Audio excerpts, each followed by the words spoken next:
One thing that we often get asked is, are you a Marxist? Are you a Gandhian? Are you a Ambedkarite? Lohia? What are you? What is this alternative? What is the ideology behind it? And I think one thing that's very clear, this note that has been done by a number of people, it does not arise from any.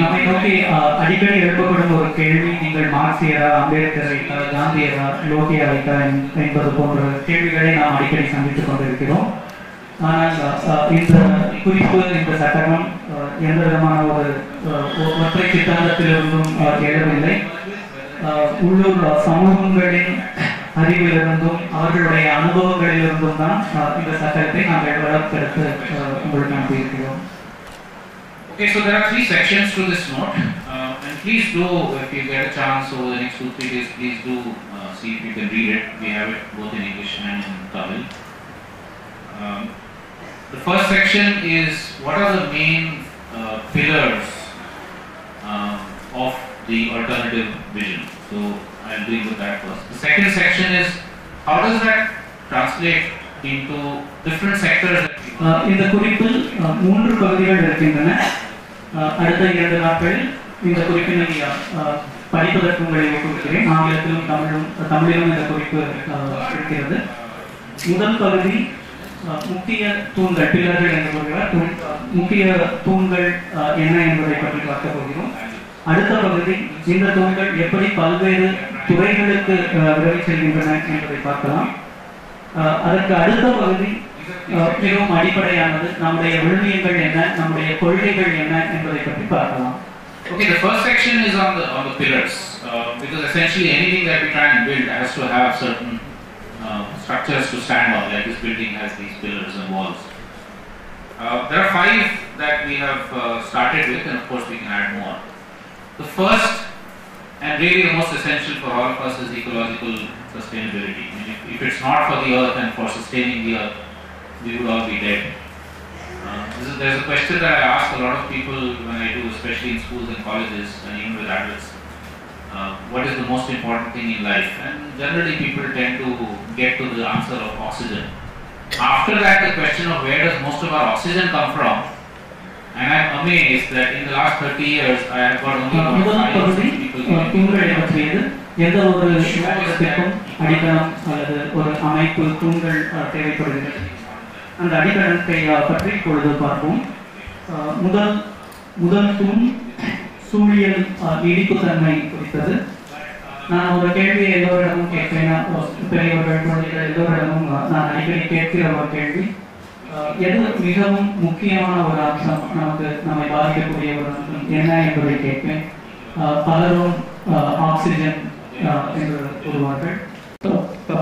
படிப்பிலேயே இல்லை என்று கூறலாம். எனவே முதல் தூண் சூழியல் நீடிப்புத்தன்மை பற்றியதுதான். Second pillar is social justice, because again, even if the earth is sustained, but only some people have access to the riches of the earth. இரண்டாவது தூண் சமூக நீதி சார்ந்தது. நாம் ஒரு சில மனிதர்கள் தான் பணம் படைத்தவர்களாக, செல்வந்தர்களாக இருப்பதை காண்கிறோம். மிக அதிகமான பேர் வறுமையில் இருக்கிறார்கள். எனவே நாம் இரண்டாவது தூண் சமூக நீதி சார்ந்தது. இதை பற்றி இன்னும் விவரமாக பிறகு பார்ப்போம். The third one is political democracy and direct democracy, which means all of us are part of sharing power. There is no outside agency that is imposing its power on us, whether it's a government or a corporation or whoever. And again, later on we can discuss the different elements of this. But மூன்றாவது தூண் அரசியல் ஜனநாயகம், நேரடி ஜனநாயகம் is the third. எல்லாரும் எப்படி நம்மளுடைய அரசியல் அதிகாரத்தை எல்லோரும் பகிர்ந்து கொள்வது என்பதை பற்றி சிந்திப்பதுதான் இந்த அரசியல் ஜனநாயகத்தை பற்றிய நம்முடைய இந்த தூணில் நாம் பார்க்க போகிறோம். இதை பற்றி விவரமாக பின்னர் காணலாம். Fourth pillar is about economic democracy. So the means of production, what kind of products are made, ஜனநாயகம் பற்றியது, how are they made, யார் who is benefiting from those products, who are the consumers, how are the consumers in charge, all of that economics of how we live our lives. இதை பற்றி எல்லாம் democracy in that இந்த தூணில் பார்க்க போகிறோம். பொருளாதார ஜனநாயகம். And the fifth and the last one is culture and knowledge. Obviously, human societies are characterized by cultural traits of various kinds. So the diversity of cultures, all the different aspects of culture, whether it's the food that we eat or the language that we're speaking, clothes we're wearing, how we relate to nature, spiritualism, spirituality, all of this is part of culture and creation and the knowledge, transmission of knowledge through generations or across society. And again, the democracy on the ability for both culture and knowledge to be widely dispersed, to not be centralized, to not be homogeneous, but to be diverse and for access to knowledge.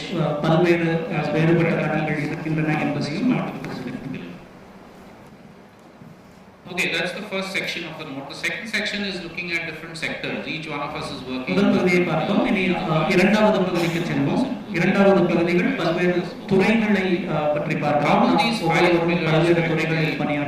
reflect these different sectors.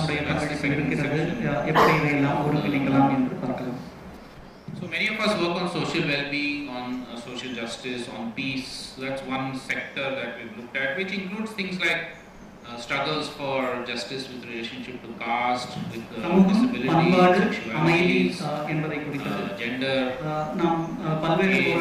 all kinds of different inequalities and the struggles to create a more equal world. It also includes trying to actually sustain different forms of arts, பல்வேறு போராட்டங்களில் ஈடுபட்டு கலை கைத்தொழில்கள் இவற்றையெல்லாம் எப்படி நீடிக்க செய்வது தற்காத்துக் கொள்வது சிந்தனையிலும் இருக்கிறோம். ஆன்மீகம் பல்வேறு விழுமியங்கள் அறம் சார்ந்த சிந்தனைகளிலும் இருக்கிறோம். Another sector which many of us work on is alternative economies and technologies. So for instance we have localization of economic activity. Elango is here, he will speak about the regionalization of economies, how you can make much more production, consumption localized. Then we have collectives of producers and consumers. மாற்று பொருளாதாரம் தொழில்நுட்பங்கள் farmers collectives that are coming up, other kinds of பல்வேறு பொருளாதார currencies and trade or exchange slabs, just change process which make உள்ளூர்மயமாக்கல் ஒரு முக்கியமான பொருளாக இருக்கிறது. Collectives அல்லது கூட்டுறவுகள் பற்றி பார்க்கலாம். உற்பத்தியாளர் கூட்டுறவுகள் இருக்கின்றன, விவசாயிகள் உழவர்கள் கூட்டுறவுகள் இருக்கின்றன. உள்ளூர்மயமாக்கல் மிக முக்கியமான ஒரு கருத்து. So all of these are part of what we call உற்பத்தியை எப்படி செய்வது என்பதையும் நாம் இந்த துறையில் பார்க்கலாம். Third one is settlements. We all live either in villages or in cities, or villages that are getting transformed into cities or towns, and how the whole question of how does human settlements become more sustainable, more dignified, better living for people who are rural or urban. So the issue of sustainable building, the issue of waste prevention and waste management, எப்படி மனித குடியிருப்புகளை ஒரு மதிப்புமிக்கதாக அன்புகரக்கூடியதாக ஆக்க வேண்டும் என்பதை இந்த துறையில் காண்போம். நீர்த்தன்மையுள்ள கட்டிடங்கள் திட்டமிடுதல் என்பதெல்லாம் ஆராயலாம். பல்வேறு ஓம்புதல் எப்படி செய்யலாம், பொது போக்குவரத்தினை எப்படி வளர்க்கலாம் என்பதையெல்லாம் இந்த துறையில் காணலாம். மனித குடியிருப்புகள் பற்றி. Then there is the whole arena or the sector of alternative politics, or like I was mentioning earlier, direct democracy. So those of us who are working on how do you actually empower panchayats or gram sabhas or urban boards, to actually be central to the decision making process and not leave பல மாற்று முயற்சிகள் அரசியல் துறையில் நடந்து வருகின்றன. பஞ்சாயத்து அளவில் எப்படி முடிவெடுப்பது என்பதை பற்றிய பல்வேறு முயற்சிகள் உள்ளூர் ஆளுகையை எப்படி மேம்படுத்துவது என்பது பற்றிய முயற்சிகள் உள்ளன. கூட்டாக முடிவு செய்வது எப்படி என்பதை இந்த துறையில் காணலாம். நாம் ஒரு உதாரணத்தை எப்படி ஒரு the தேர்வை mainstream எழுதுவதை system, but ஒரு கூட்டு actually sharing முயற்சியாக்கி of knowledge. அறிவை பகிர்ந்து So கொண்டார்கள் you're actually என்பதை looking கண்டோம். at மாதிரி understanding from எப்படி everything. அங்கிருந்து தொடங்கி ஒரு கூட்டு So முடிவெடுப்பை எல்லா இடங்களிலும் எடுத்துச் செல்ல right from the முக்கியமான smallest unit, மிகச்சிறிய ஒரு all the way up அமைப்பிலிருந்து to நாடு தழுவிய state, nation, அளவில் and உலகம் global. தழுவிய அளவில் whole எப்படி process of, கூட்டாக முயற்சி எடுக்க வேண்டும் என்பதை இந்த செமினில் காணலாம். knowledge, learning, education, media. I'm mixing various sectors here together, but all of these are obviously related to each other. So lots of amazing things happening on alternative learning in education. Putting formal, non-formal together, putting modern knowledge, traditional knowledge together, putting, so the teachers are not just the PhDs, but also the village experts and those who are experienced with different forms of all of this together, and then treating knowledge as part of the commons. It's nobody's private property. Throwing out intellectual property rights and saying all knowledge பல்வேறு கல்வி முயற்சிகள் நடைபெற்று வருகின்றன. பல்வேறு வகையான பல்வேறு ஆசிரியர்கள் பல்வேறு துறைகளில் செயலாற்றி வருகிறார்கள். Then alternative media, because அறிவு என்பது எல்லோருக்கும் பொதுவானது என்கிற ஒரு creation of different forms. எல்லோருக்கும் அறிவுக்கான உரிமை இருக்கிறது, அறிவு பெறுதலுக்கான ஒரு உரிமை இருக்கிறது என்பது அடிப்படையானது. அதேபோல் ஊடகங்களிலும் மாற்று ஊடகங்கள் இருக்க வேண்டும். இன்றைய மெயின்ஸ்ட்ரீம் மீடியா, இன்றைய பொதுவான ஊடகங்கள் அரசாங்கத்தால் ஆதிக்கம் செலுத்தப்படுகின்றன, அரசாங்கம் தான் அவற்றை கட்டுப்படுத்துகின்றன. அதற்கு மாற்றாக நம்முடைய குரல்களை ஒலிக்க செய்யக்கூடிய ஊடகங்களையும் ஏற்படுத்த வேண்டும். அதில் இந்த துறை முக்கியமானது.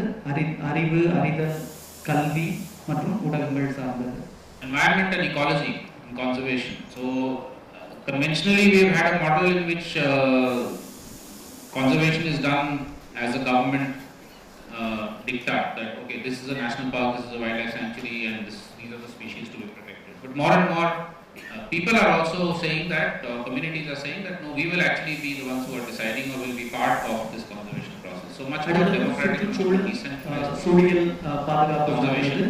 And also then looking at nature not as something that is outside of us, but we are part of it, and therefore the rest of nature also has rights. It's not only human beings and people who have rights, but also the rest of nature. And so there are again lots of different initiatives at fighting pollution, fighting for clean air, water, கொள்கையிலிருந்து மாறுபட்டு இயற்கைக்கும் உரிமை இருக்கிறது என்பதை நிலைநாட்ட வேண்டும். அதற்கான போராட்டங்களை முன்னெடுக்க வேண்டும். I'm very happy that we have a number of doctors here amongst us. So the whole sector of health and hygiene, and that also not just in terms of curative health. So once you have a disease, how do you cure it? Through different நிறைய மருத்துவர்கள் இருக்கிறார்கள் என்பது மகிழ்ச்சி அளிக்கிறது. but prevention, உடல்நலம், which includes the nutrition, சுகாதாரம் சார்ந்தது. உடல்நலம் என்று சொல்லும் பொழுது health is a much more larger concept, and also health is something that is மற்றும் நோய் தடுப்பதாகவும் இருக்க வேண்டும். பாதுகாப்பான குடிநீர், பாதுகாப்பான காற்று, இவற்றை எல்லாம் உறுதி செய்வதாக இருக்க வேண்டும். இந்த துறையும் ஜனநாயக ரீதியில் கட்டுப்படுத்தப்படுவதாக இருக்க வேண்டும். வெறும் அரசாங்க தனியார் துறை கட்டுப்பாட்டில் இல்லாமல் ஜனநாயக ரீதியாக கட்டுப்படுத்தப்படுவதாக இருக்க வேண்டும். Last but not least, basic needs: food, water, and energy. None of us can do without these in some form or the other. But again, the conventional mainstream model is completely destructive, it is alienating, etc. So again, lots of us are involved with things like alternative food practices, bringing back diversity in our lives, and we will have a lot of that in the next few days when we are eating. Millets, for instance, movement. Water, not waiting for government Sarkar to give us water, but actually trying to decentralize water. மைய நீரோட்ட கருத்துகள் அழிவு சார்ந்தவையாக அழிவு ஏற்படுத்தக்கூடிய வகையில் இருக்கின்றன. நாம் ஆக்கப்பூர்வமான விஷயங்களை முன்வைக்க வேண்டும். உணவில் சிறுதானியங்கள் இருக்கிறோம். நீரையும் நாம் பரவலாக்க வேண்டும். ஆற்றல் அதனையும் உள்ளூர்மயமாக்க வேண்டும். ஆற்றல் எனர்ஜி என்றவுடன் நாம் பெரிய அணு உலைகள், பெரிய அணைகள் என்று சிந்திக்க வேண்டியதில்லை. உள்ளூரிலேயே அதற்கான தீர்வுகளை தேட வேண்டும். நம்முடைய அடிப்படை தேவைகளை பூர்த்தி செய்வதற்கு நாம் பெரிதும் முனைய வேண்டும். சூழல் பாதுகாப்பானதாகவும் ஜனநாயக ரீதியான விஷயங்களையும் நாம் முன்னெடுக்க வேண்டும். Are there big major sectors that you are working on which are missed out here? அடுத்த துறைக்கு செல்லும் முன் நான் ஒரு கேள்வி கேட்க விரும்புகிறேன். இவை முக்கியமான துறைகள். வேறு ஏதாவது முக்கியமான துறைகள் விடுபட்டு இருக்கின்றனவா? நீங்கள் செயல்பட்டு கொண்டிருக்கக்கூடிய ஏதேனும் துறைகள் இவற்றிலிருந்து விடுபட்டு இருக்கின்றனவா? கால்நடை வளர்ப்பு, மதுவிலக்கு, ப்ராஹிபிஷன், மதுவிலக்கு, prohibition.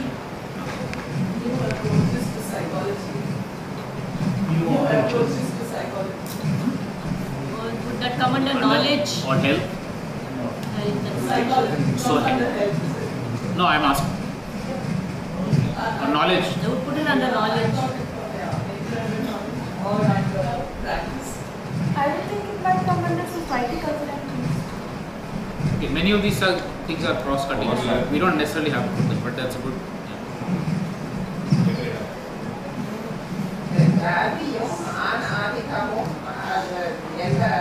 Caste and matriarchy and caste. இந்த different sectors பத்தி பேசிட்டு இருக்கோம் இல்லையா? இந்த சூழலியல், கல்வி அந்த மாதிரி அதெல்லாம் வந்து இந்த 5 தூண்கள் வந்து கட்டிங் அக்ராஸ் எல்லாத்துக்குமே பொதுவானது. எல்லா 5மே நீங்க 5 கோணத்திலேருந்தும் இந்த ஒவ்வொரு விஷயத்தையும் பார்க்கலாம். சோஷியல் ஜஸ்டிஸ், அதாவது சமூக நீதி, அந்த கோணத்திலேருந்து நீங்க கல்வியை பார்க்கலாம். நீங்க வெவ்வேறு கோணத்திலேருந்து ஒவ்வொரு விஷயத்தையும் நம்ம பார்க்கலாம். ஸோ அப்படின்னு அவர் சொன்னார். I wanted if individual rights could get a little more prominence. I see actually, I think some other law areas. இன்னும் அதிக முக்கியத்துவம் கொடுக்க வேண்டும் என்று சொல்கிறார். உடல் ஊனமுற்றவர்கள் இருக்கிறார்கள், பல்வேறு பால் சார்ந்தவர்கள் இருக்கிறார்கள். தனி மனித உரிமைகளுக்கு முக்கியத்துவம் தர வேண்டும். I agree. Actually, this point came up last time also. So in the revised note, we had more specifically and explicitly included the rights of individuals and the relationship between the individual and the collective. For example, access to information system because எல்லோருக்கும் எல்லா வசதிகளும் கிடைக்க செய்தல்னு சொல்லலாம். Accessibility, எல்லோருக்கும் எல்லா வசதிகளையும் கிடைக்க செய்து இதையும் ஒரு தூணாக வைத்துக் கொள்ளலாம். ஆஷிஷ் அதை ஒரு முழுமையாக பார்க்கலாம். Underlying everything. It's like it's a fundamental. Is it really difficult to address issues such as communal harmony when we're focused on caste, we're focused on Adivasi, we're focused on women, but sooner or later it's creeping into everyone's backyard. And if we don't have the time, we are very, very busy in each of our individual fields, but somehow that is going to overtake everything else.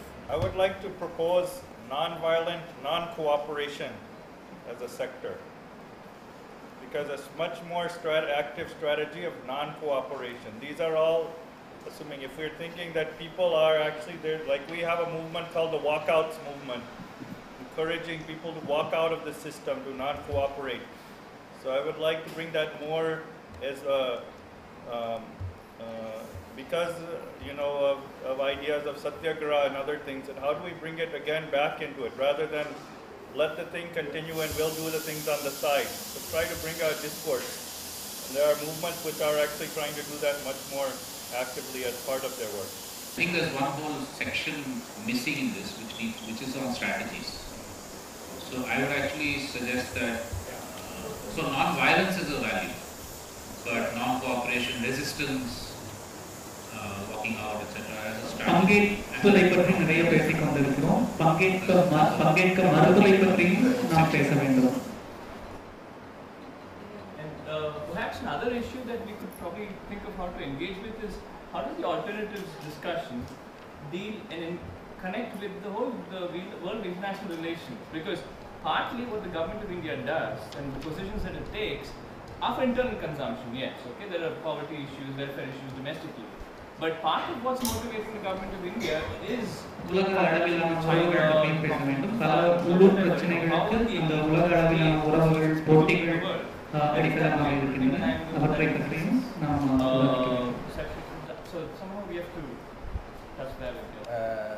Natural resource land இது எல்லாமே equal sharing இருக்கும். அந்த விஷயம் தான் பொதுவான விஷயம். ஏன்னா வந்து ஒரு 10% பீப்புள் தான் 80% ரிசோர்ஸை வந்து கையில் வச்சுருக்குறாங்க. அப்போ அக்ரிகல்ச்சர் மக்களுக்கு வந்து மினிமம் லேண்ட் ஹோல்டிங் இருக்கணும். எல்லாருக்கும் உழைக்கிற மக்கள் எல்லாருக்கும் நல்லா இருக்கணும், தண்ணியில் உரிமை இருக்கணும். இன்னும் இந்த இது எல்லா பிரச்சனைக்கும் காரணமாக இருக்கிறது அந்த ஈக்குவல் டிஸ்ட்ரிபியூஷன் இல்லாமல் இருக்குது. அதனால் லேண்ட் வாட்டர் இது சம்மந்தமான இதில் வந்து ஈக்குவல் டிஸ்ட்ரிபியூஷன் எல்லா இடங்கள்லையும் இருக்கும். அது மெயின். அது இல்லாமல் மற்ற எந்த விஷயங்களும் வந்து அது இன்னும் ஷார்ப்பாக இருக்கும். இது எல்லாமே விழுமியங்கள்ல வருது. ஸோ அதுதான் அவர் எக்ஸ்பிளைன் பண்ணுறதுக்கு வர்றார் நெக்ஸ்ட் செட். இப்போ ஃபஸ்ட்டு பார்த்தது வந்து 5 தூண்கள், அதுக்கப்புறமா வெவ்வேறு களங்கள் துறைகள் பார்த்தோம். இப்போ வந்து இதில் எல்லாத்துக்கும் அடித்தளமாக என்ன விழுமியங்கள் இருக்கணும் அப்படிங்கிறத பற்றி பேசுகிறார். Values and principles. இது எல்லாமே அடுத்த பகுதியில் பார்ப்போம். விழுமியங்கள் கொள்கைகள் என்பவை பற்றி அடுத்த பகுதியில் காணலாம். Okay, in terms of the values and principles, so some of it has already come out in the discussion, and I've in fact just added quickly two which are not currently in the note. They are covered elsewhere but not really explicitly, and I think it should be. So access and inclusion, Rajiv has brought in the curriculum crucial for all kinds of groups that currently do not have equal access or not included. எல்லாவற்றையும் ஏற்றுக்கொள்வது, அவர்களுக்கு எல்லா வசதிகளையும் disabilities or disprivileges of various விழுமியம், அதை நாம் that's one crucial value. Okay, the second one which has just come up is compassion, and I would add maybe empathy. அடுத்த that's a very fundamental thing that we have compassion towards fellow human beings, nature, நல்ல empathetic towards the situation and condition. கண்ணோட்டம் அன்பு அப்படின்னு சொல்லலாம். Equity and justice. So this actually covers a number of points that came up, whether it's equitable sharing of natural resources or equity in decision making or equity in access to food, etc., etc. So equity and justice is a very fundamental value again. One thing about these values which I should mention is that these are principles and values that are not, you can't break these down further.